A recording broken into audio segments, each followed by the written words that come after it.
अभी मैं लद्दाख का कारगिल डिस्ट्रिक्ट का द्रास ब्लॉक और गांव का नाम क्या बताया? जसगुंड जसगुंड गांव में सर के साथ बैठा हूँ मैं।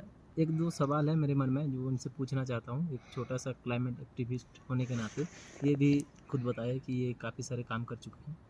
तो मेरा ये सवाल है, आपका नाम पहले बता दीजिए। मुश्ताक, मोहम्मद मेराज मुश्ताक। अच्छा जी।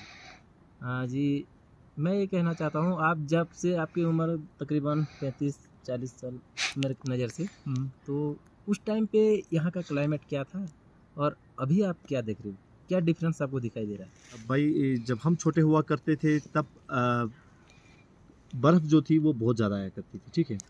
अब 4 फुट 5 फुट तक मैंने देखा है खुद अपनी लाइफ में। उसके बाद जैसे गर्मियों में ये जो बारिश वगैरह हुआ करती थी ये उतनी ज़्यादा नहीं हुआ करती थी। तब ऐसे टेम्परेरी रूफ्स वगैरह बनाए जाते थे।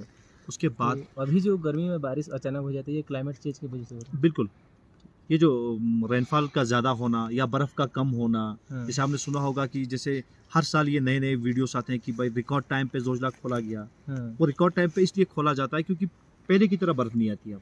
अच्छा। हाँ, लेकिन ये भी हम इस बात से भी हम इनकार नहीं कर सकते कि वहाँ पर जो नई टेक्नोलॉजी और मशीनरीज़ वगैरह हैं, उस चीज़ से भी उसमें काफ़ी फ़र्क पड़ा। लेकिन हकीकत में ये भी है कि पहले के जितना जितना पहले बर्फ़ यहाँ पड़ती थी उतनी ज़्यादा बर्फ़ यहाँ नहीं पड़ती। जी। तो पिछले 30-32 साल में इतना कम हुआ है और आपकी नज़र में आने वाले 30-32 साल में क्या होगा, थोड़ी सी अंदाजे में बता सकते हैं? बिल्कुल, बिल्कुल। जिस हिसाब से पॉल्यूशन दिन ब दिन यहाँ बढ़ता जा रहा है और ये जो व्हीकल्स वगैरह बढ़ती जा रही है, या अब ये भी कहा जा रहा है कि यहाँ कुछ प्राइवेट फैक्ट्रीज वगैरह भी खोलने की चांसेस हैं। अगर इसी तरह चलता रहा, इको टूरिज्म के बारे में आपने सुना होगा, अगर उसका इस्तेमाल नहीं किया गया तो शायद ये बर्फ़ ख़त्म हो जाए। शायद, मैं पूरा दावे के साथ नहीं कह सकता हूँ, लेकिन जिस हिसाब से इसमें कमी आती जा रही है उस हिसाब से ऐसा होगा कि मतलब जैसे बर्फ़ पड़ी थी रात को फिर सुबह पता नहीं। अच्छा। हाँ, ऐसा हो सकता है। ठीक है जी। और मैं देख रहा हूँ आपके यहाँ भी विकास काफ़ी हद तक पहुँचा है गांव-गांव में, और हाईवे प्रोजेक्ट बन रहा है और टूरिस्ट दिन ब दिन बढ़ते ही जा रहे हैं, जिसके चलते गाड़ी मोटर व्हीकल्स भी बढ़ता जा रहा है। इस हिसाब से आप क्या कहना चाहते हैं? देखिए, जिस हिसाब से टूरिस्ट वगैरह बढ़े ये तो अल्हम्दुलिल्लाह खुदा का शुक्र है, क्योंकि इस वजह से तो काफ़ी इकोनॉमिकली हमारा ये बूस्ट होगा द्रास, क्योंकि इसके सिवा हमारे पास और कोई सोर्स ऑफ इनकम वगैरह तो है नहीं है। सबसे मेन यही बन गया है आज के ज़माने में। जी, जी, जी।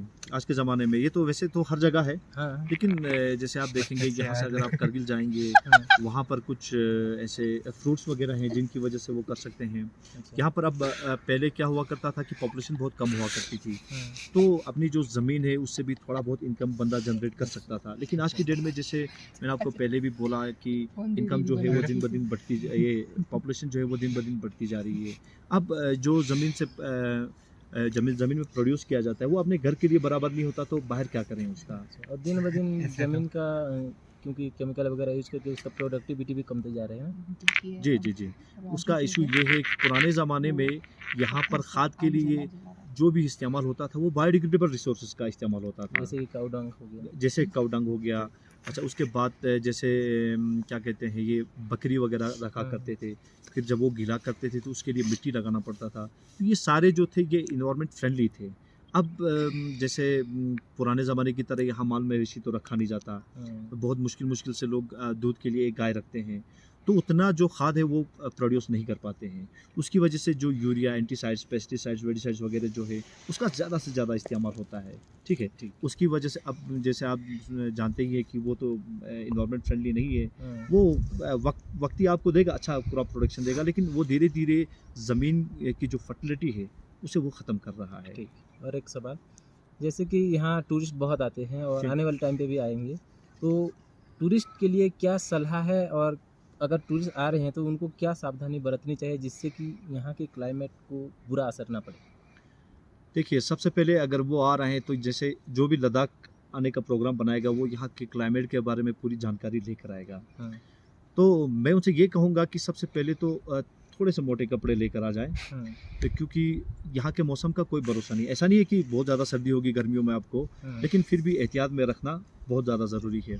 उसके साथ-साथ मैं उन्हें ये भी बताऊँगा, जैसे कुछ वीडियोज़ हमारे यहाँ लद्दाख से वायरल हो रहे थे जिसमें हमने देखा टूरिस्ट जो हमारे यहाँ की प्रिजर्वेशन से, जैसे पेंगोंग लेक वगैरह हम्म, या और भी बहुत सारी चीज़ें हैं, उसे वो डिस्ट्रॉय करने की कोशिश कर रहे हैं। वैसे वो तो मस्ती कर रहे थे, लेकिन उसे हम्म। उन्हें ये नहीं पता कि उन्होंने अनजाने में उसको क्या मैसेज दे दिया? हाँ बिल्कुल ख़राब कर दिया। और उसके साथ-साथ काफ़ी जगहों में क्या करते हैं टूरिस्ट आते हैं, जैसे वार मेमोरियल वगैरह या हमारे यहाँ टाइगर हिल, तोलोलिंग या आगे भी करपोखर वगैरह, वहाँ पर क्या करते हैं, जहाँ पर भी डस्टबिन्स वगैरह हैं, अब ये बताने में बड़ा अजीब सा लगता है, लेकिन ये हकीकत है कि थोड़ा माहौल को साफ रखें।